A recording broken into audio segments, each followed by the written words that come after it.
ત્યારબાદની જે આઈસીટી પહેલ કહી શકાય તે ગુજરાત વર્ચ્યુઅલ શાળા છે.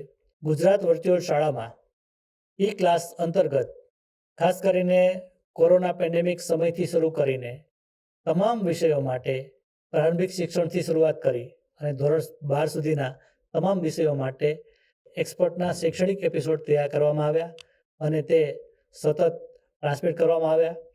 હાલમાં આ તમામ એપિસોડ છે એ આપણને ગુજરાત વર્ચ્યુઅલ શાળા એ યુટ્યુબ ચેનલમાં જોવા મળે છે.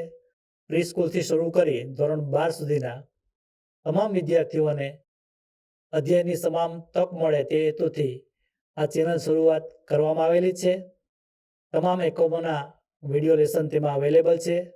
એ ઉપરાંત સ્પર્ધાત્મક પરીક્ષાઓ છે, નિયત કસોટીઓ છે, એ તમામ માટે વિદ્યાર્થીઓ અને શિક્ષકોને માર્ગદર્શન મળી રહે તે માટે સતત એમાં એપિસોડ બનાવવામાં આવે છે અને તમામ લોકો લાભ લઈ રહ્યા છે અને તમામ શિક્ષકો તથા વિદ્યાર્થીઓ તેનો લાભ લઈ રહ્યા છે.